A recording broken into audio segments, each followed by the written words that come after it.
Hello, welcome back to another episode of Wild Geese. I'm your host, Anna. I feel like I never introduced myself, but hi, I'm Anna. I'm actually getting kind of ahead on recording right now. I'm so proud of myself because I'm going to be out of town next weekend. So I'm doing this like a whole week in advance. And I feel like I've gotten into sort of the bad habit, not really bad habit, but a, a routine that doesn't feel quite nice to me of recording like 3 days before the episode is supposed to go live. And then suddenly I'm like cramming the editing time into the span of like 1 day, which just feels like very rushed to me.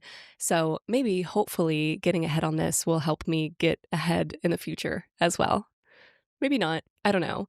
But with the amount of research that goes into each episode, it's so easy for me to be like, oh, well, I'm not ready to record yet. I'm still compiling information. I saw a thing the other day that was like, they should invent an essay where it's just research and you never actually write the essay. And it's like, honestly, if I didn't have any sense of accountability to myself, then that's all this would be.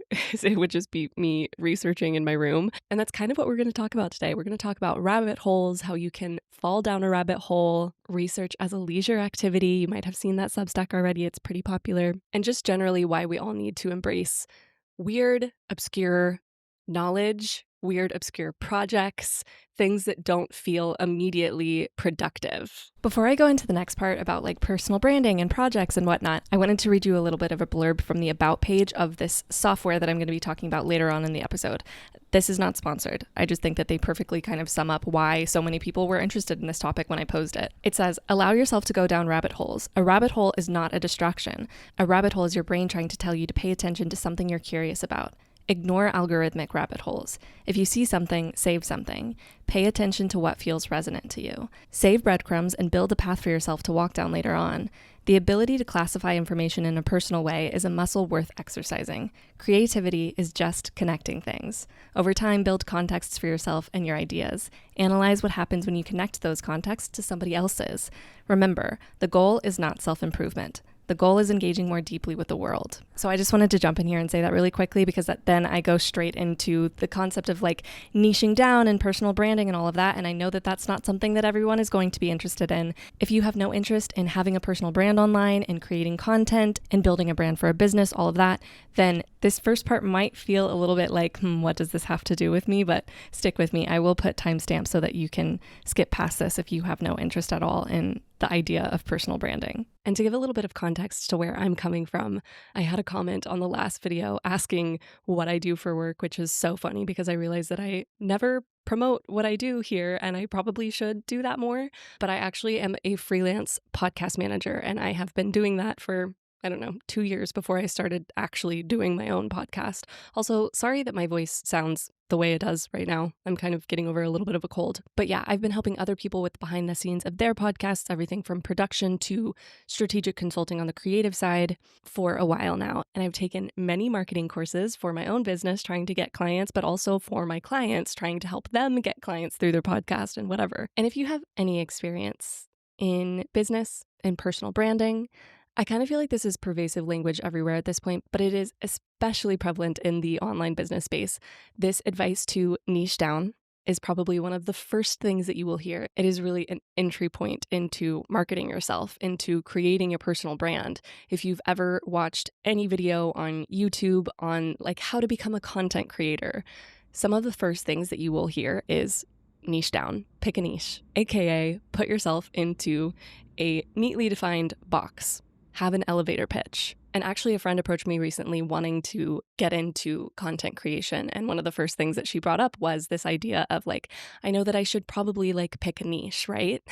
And I think our impulse to do this is something that I want to zoom in on because the pressure to do that was really overwhelming to me for a while, especially when it came to trying to sell things online. And honestly, I have an easier time with niching down when it comes to like actually selling products and services than it does to like just creating content. And I think that there's a reason for that.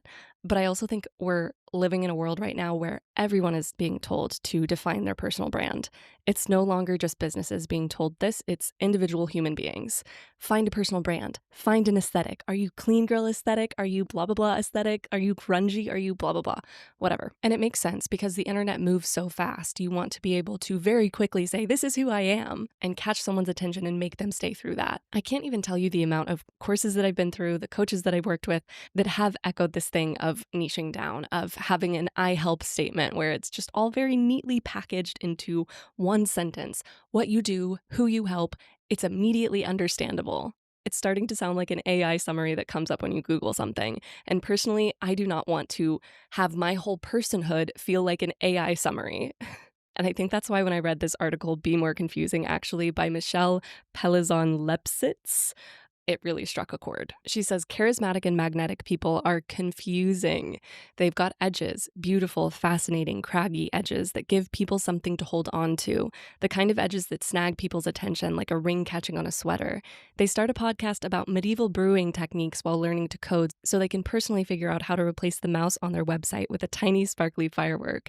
They get really into collecting vintage toasters for 3 months and then pivot to teaching themselves classical Greek. They have passions that make absolutely no sense together, and that's exactly what makes them captivating. And this just reminds me of a lot of the work that I've done with clients where you kind of are having to fight against this impulse to be universal. And I think that that is what people are trying to get to when they say to niche down. But this idea of niching down has been taken from that into something that actually is just putting people in a box that I don't agree with. But I think what niching down gets right, if you're talking about it correctly, is that a lot of the times when you are trying to convey a message that is universal, it is so much less impactful. What you actually end up coming up with are these empty platitudes that, let's face it, AI could write for you. What you're really missing when you try to be universal is specificity that adds real texture. Michelle writes, interesting people, magical people, complex real-life non-AI people, you can spot them in the wild because they live project-based lives. They entertain these strange, unjustifiable, seemingly arbitrary endeavors that no AI would ever think to combine. She says the most interesting insights, the most compelling art, the most innovative solutions come from connecting dots that don't obviously go together. Think about it. Which version of you is more compelling? The one who likes reading and hiking, congrats, you're a middling Hinge profile, or the one who's currently researching historical poison gardens for a murder mystery novel while learning to make traditional Korean kimchi? Hello, please come to my dinner party immediately. And I've been using niching down and personal branding and all of that as a way to kind of frame this, but if you are not a person that is in the business world at all, if you are not a person who has any interest in branding yourself online, that is totally fine. I would still say that this message is for you, because what we really are seeing right now with the booming of AI is that people are becoming less interested in the world around them.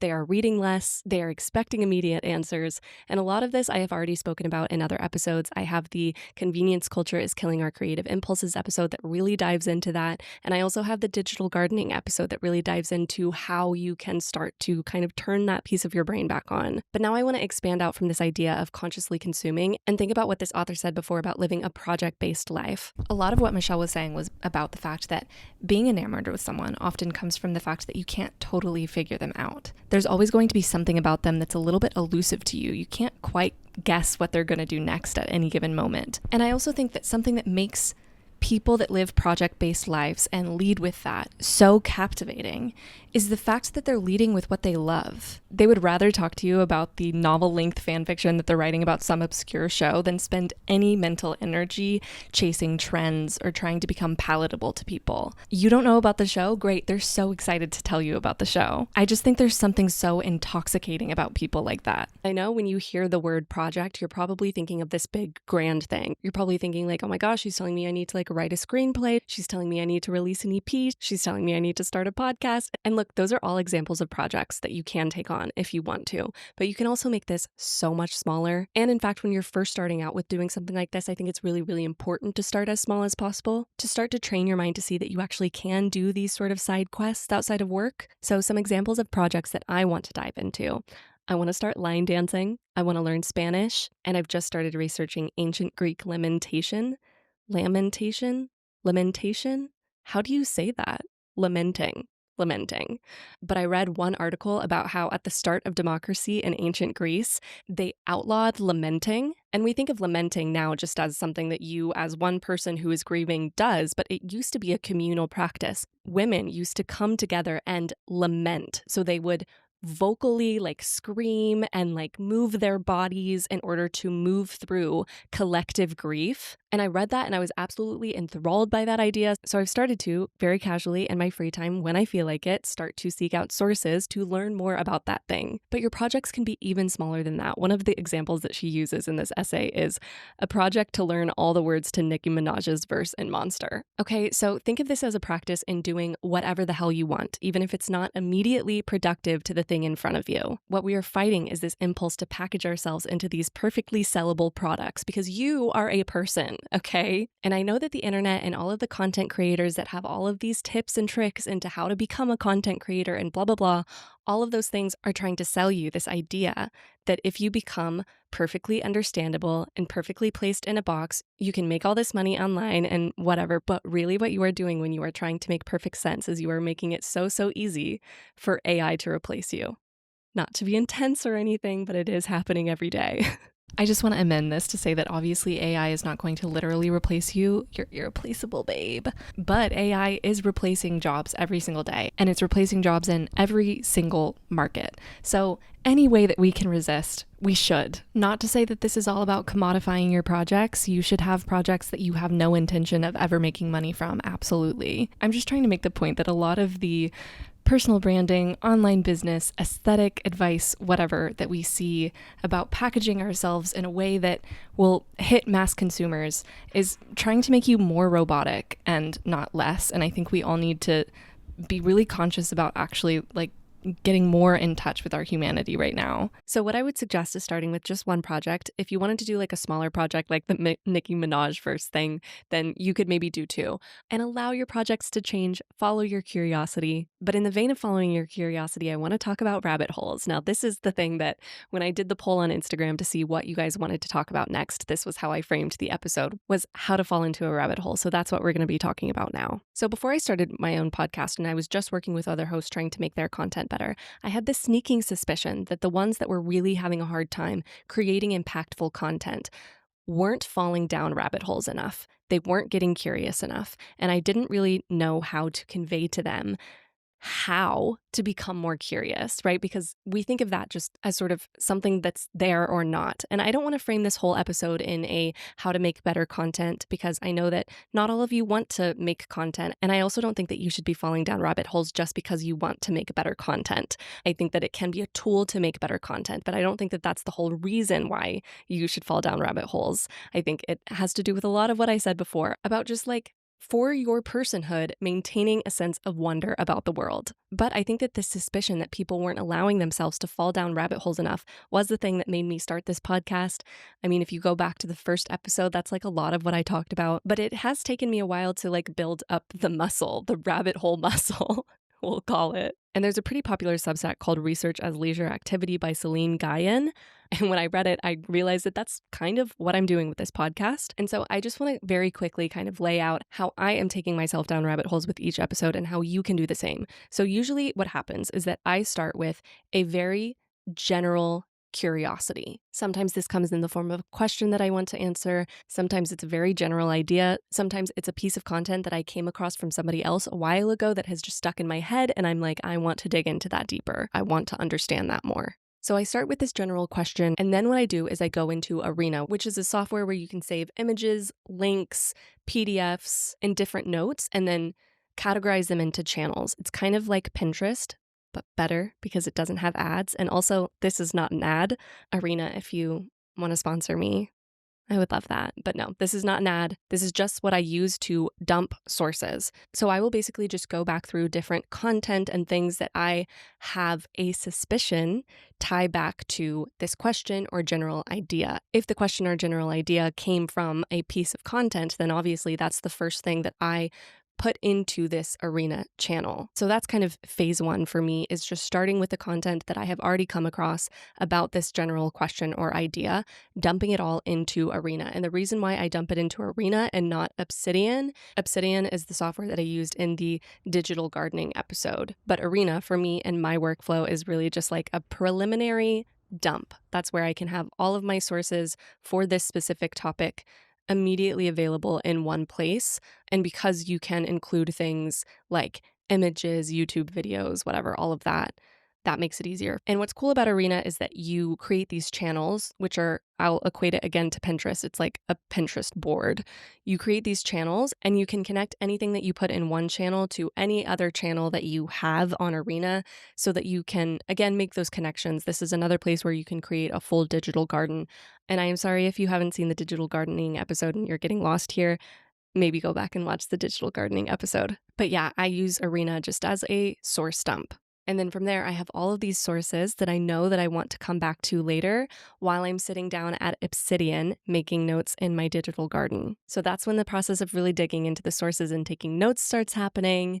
Again, go over to the digital gardening episode for that. But this Substack research as leisure activity puts it really well. She says, the idea of research as leisure activity has stayed with me because it seems to describe a kind of intellectual inquiry that comes from idiosyncratic passion and interest. It's not about the formal credentials. It's fundamentally about play. It seems to describe a life where it's just fun to be reading, learning, writing, and collaborating on ideas. And that is so true. I want to shake people's shoulders when they say that they're bored. Not to say that I'm never bored, and not to say that boredom is fundamentally a bad thing. I think that it is good for people to take their time to be bored sometimes. But I also think that when I am deep in researching something, reading about something, learning something new, I get this sense of wonder and excitement about the world. Just the fact that there is so much to learn. I will literally never know everything. And that's so exciting. You can uncover something new every day. That is so cool. So there are some things that this article, Research as a Leisure Activity, uses to qualify research in itself. So I want to talk about them. So number one, research begins with a desire to ask and answer questions, thereby contributing to the greater sum of human knowledge and culture. Research often involves some hypothesis, question, or avenue of inquiry. So that is, again, using wild geese as an example, what I'm doing here with each episode. Each topic, I have a general idea or a question that I am looking to parse out and unfold for myself. Number two, research requires commitment to evidence, broadly defined.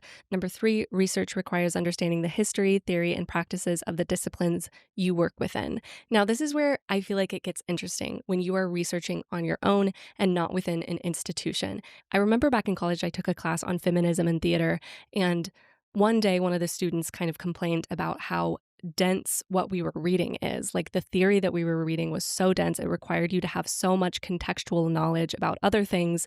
And someone complained about that one day. And the professor took the time to explain to us that what we're reading isn't just dense in order to make you feel dumb. It's not just trying to be pretentious. It's actually building off of so many layers of knowledge that this person has. All of the context of every single thing that this person who wrote this paper is heavily influencing the words that they use, the references that they're making, et cetera, et cetera. And I think that you can see dense material as something that's frustrating, or you can see it as an invitation down a rabbit hole. When something is said that you don't understand, you choose to dig in deeper, and it is a conscious choice to say, I have no idea what that person is talking about. I have no idea what that reference is. And instead of skating past it and saying, I will never understand that, and it is out of my control to understand that, you actually say, that's a reference there. That is something that I have not come across yet. I'm actually going to go find that thing, and I'm going to go pop it into Arena, and I'm going to read that thing too, so that I have a deeper understanding of what we're talking about here. Anyway, moving on to the other things that make up research. Another thing she says is research is about advancing new arguments and ideas in some form, typically a conference presentation, paper, book, etc. Research ideally has contemporary relevance, but should not exclusively be devoted to contemporary concerns. And then finally, research is strengthened by a social and intellectual community. And that's for similar reasons to what I was saying before, of just you're going to be coming across things that are really hard for you as an individual to understand. And so coming into community with other people that are curious about similar things will be very important. It's important to be in conversation about these things. And when you are researching outside of an academic institution and trying to be an autodidact, it can be really easy to come up against questions and say, well, I don't know the answer to it. But if you can find a community for yourself where you can bounce these questions around with other people, that just helps you deepen this rabbit hole for yourself. Hi, I'm editing and I just wanted to pop in here because I finally found another article that I read a long time ago by Emily Spinach. It's called What Does It Mean to Study Independently in 2025? And Emily Spinach is really cool. She's a medievalist getting a PhD in London, but she says, now more than ever, I think it's important to talk about independent research and independent scholarship. People just aren't able to do degrees easily. Degrees cost so much money and funding is so slim, and even if you have the time and the funding, there are whole disciplines being axed and defunded. I'm writing this from London, but I've been reading a lot about the funding freezes and general destruction of research degree infrastructure in the US.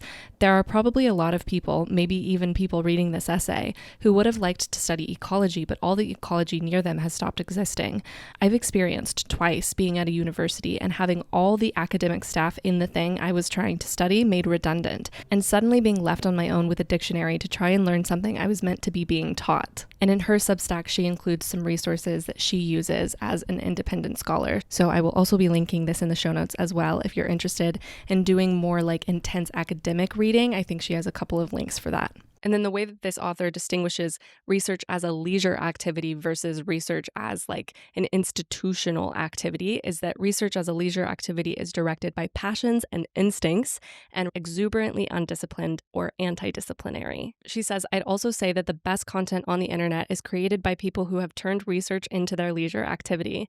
When I was a young teenager on Tumblr, basically everyone I followed and looked up to adhered to the following archetypes. A woman who just wanted to buy a bra and ended up becoming an expert on Edwardian corsetry and, by extension, early 20th century sartorial techniques, the labor struggles of the English garment industry, and all kinds of vaguely related topics. Or someone who started off posting scans of obscure Japanese fashion magazines and ended up essentially becoming an amateur archivist of 1990s fashion editorials that are exclusively preserved on an obscure Tumblr or LiveJournal. I truly think that autodidacts are responsible for all that is good and great about alternative culture. I think that when we think about hobbies, we often think about what's going to be the most fun for us. And the reality of this is that it's not always fun. Like, I wouldn't say that fun is like the main objective. Fun can come and go, but I think that when you are trying to find answers to a question and parse things out about something, there is also an element of worrying that you're not going to find the answer or confusing yourself more. And there are moments where you will be more confused than you were at the start, and it can be super frustrating.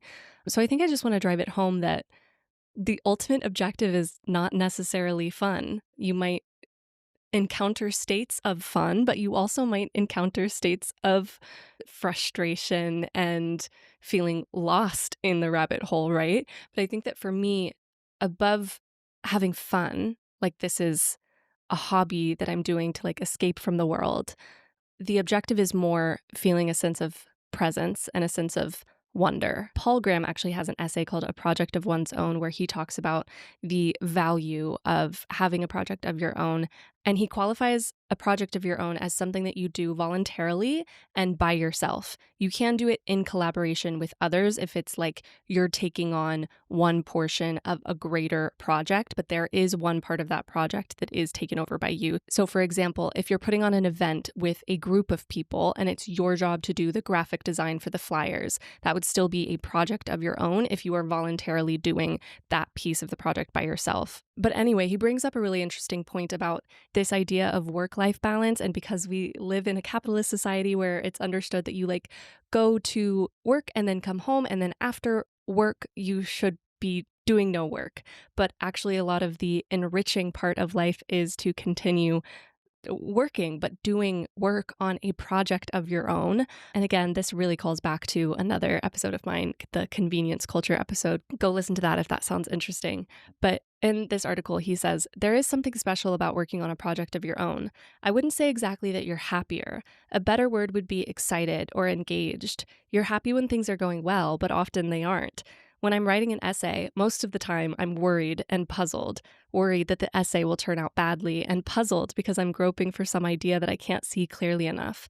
Will I be able to pin it down with words? In the end, I usually can, if I take long enough. but I'm never sure. The first few attempts often fail. And that was immediately relatable to me because in creating this podcast, so much of the research phase of things is enjoyable. And then when it comes to actually sitting down and forming a solid thing that I can put out there as like, here's the finished product, that process is actually very stressful. The process of like sitting down and recording these episodes is often a little bit anxiety inducing because I have no idea if I'm going to be able to take these big ideas that have been floating in my head for weeks, sometimes months, and synthesize this information into a 30-minute video. I could totally fail, and it could be the video that you're all like, Anna, what? Like that is always an anxiety for me. So all that to say, this whole process doesn't hinge around being fun and making me happy. It does make me happy sometimes, and sometimes it stresses me out, and that is okay. But I think that's where this idea of having projects of your own kind of diverges from the idea of hobbies, because I think we think of hobbies as these things that should just be ultimately fun. I think where hobbies and projects converge is that it is about play, it's about curiosity, but I want to decenter this idea that it needs to be fun and happy all the time, because it just won't be. And I think that the expectation for it to be that takes away a lot of resilience to the project. Okay, and then this is a fun part. If you have listened to this whole episode and you've thought to yourself, this all sounds great, but I have no idea where to start. I don't even know what I'm curious about. Academia has killed all curiosity in me. The internet has killed all curiosity in me, whatever it is. I have a fun little activity that always sparks curiosity in me, and it might do the same for you. You're going to go to cloudhiker.net and you're just going to start browsing. Cloudhiker.net is one of those websites where you can just like click a button and it'll take you to a random website. I think it's based on your interests. Like I think you kind of pick a couple of things that you're interested in and it will just take you to very random places around the internet. Some of these websites will be super boring and you'll immediately go past them. Some of them are so interesting though. And I think we all need to be reminded of the actual individual fun parts of the internet right now, because I think the tech bro, Elon Musk, billionaires of the world have really taken over a good portion of the internet and made us feel like it's all this soul-crushing social media stuff. But actually, there are so many cool coders and just cool people out there that have their projects up on the internet and you can stumble upon them. And if you feel even a little spark of fascination at any of them, note that website down on a separate document and come back to it later. I found a whole fan site for this movie called Stop or My Mom Will Shoot. Apparently there's a whole podcast that I didn't really dig too far into this, but it looked like it was just a couple who really enjoyed this movie and decided to make an entire website and podcast about it. I thought that was hilarious. And I'm just going to take you through a couple of the other websites that I found that I thought were really cool. So this one is friendola.com and it's by this girl, Libby White. And she describes this as recreational software. And you just click on these and it takes you through all of these different projects that she has worked through. I think if I go down to the bottom of the page, you can see a little bit about her, but she's a software developer that has just done really cool projects and she created this website in order to document all of it. I thought that was so cool. Another one that I came across through Cloudhiker is pudding.cool, and it's a digital publication that makes these like insane visualization essay story things out of the most random sets of data you've ever heard. They describe them as visual essays. And they say, we're not chasing current events or clickbait. We choose topics where visuals inform and entertain. They have one visual essay called Onomatopoeia Odyssey, and you can just hear the way that different animal sounds are made throughout the world. There's like a whole visual essay about why middle schoolers hate middle school. But every single piece on pudding.cool feels like a weird side questy project that somebody just put together. Like I know that this is a whole company and like an actual legit digital publication, but it just feels so random and fun. And I think you could definitely find something there that might spark some curiosity. And then another thing that I've been super inspired by lately are NeoCities. On my digital gardening episode, I got a couple of comments about NeoCities and how I should look into NeoCities. I can't really remember how they were saying it was related to digital gardening, but I was like, okay, NeoCities, I've never heard of this before. I'll look it up. And I'm just going to read you a little blurb of what it's about.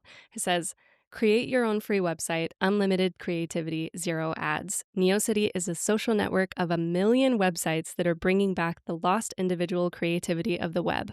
We offer free static web hosting and tools that allow you to create your own website. And you can just browse NeoCities. It's so inspiring to see the way that people are expressing themselves and how every single NeoCity is so different. And then the last website that I'm going to talk about that I found through Cloud Hiker is ida.toys, and I will have all of these linked in the show notes. But basically, from my understanding, this person is like an amateur archivist. They just have scans and scans of old fashion magazines that you can go through. One that's really fun is Milk Bar. It was a fashion magazine produced by the Japanese brand Milk to promote and perhaps also provide context for their clothing. It reflected the brand's playfully rebellious spirit during the late 90s. So you can just like flip through these old fashion magazines. And I have to say, there is so much inspiration there. If you are into fashion or graphic design, any of that, this is a great website to check out. But I'm just so inspired by these websites because it's so clear that these are passion projects with hyper specificity. And even if they're not things that I in particular am obsessed with, I can see someone else's obsession and have a deep appreciation for it. And I love to listen to people talk about things that they're obsessed with, even if it's not something I am obsessed with. I think we have to get away from this thought that anything that we produce needs to be like a shared obsession. Talk about the things that you care about, create things around the things that you care about and are obsessed with. Build up and nurture those obsessions, and people will meet you there. They will be enthralled by your sense of obsession because they probably have not had access to that sense of obsession themselves for a long time.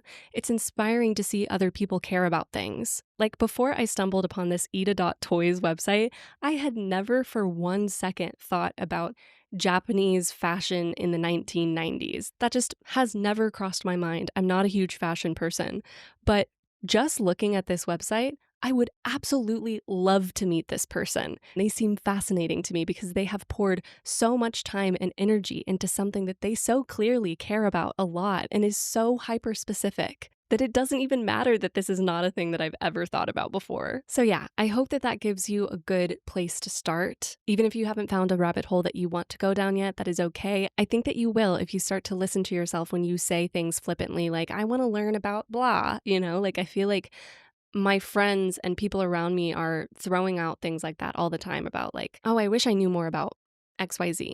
I want to learn more about XYZ. You have to train yourself to listen to yourself when you say those things and take yourself seriously enough to then go and do it. I'm also going to add a couple more links into the episode description of other very random websites that I found through Cloud Hiker that have been super interesting and fun to me. So I hope you enjoy. I think that's all I have for you today. I will talk to you in 2 weeks. Bye.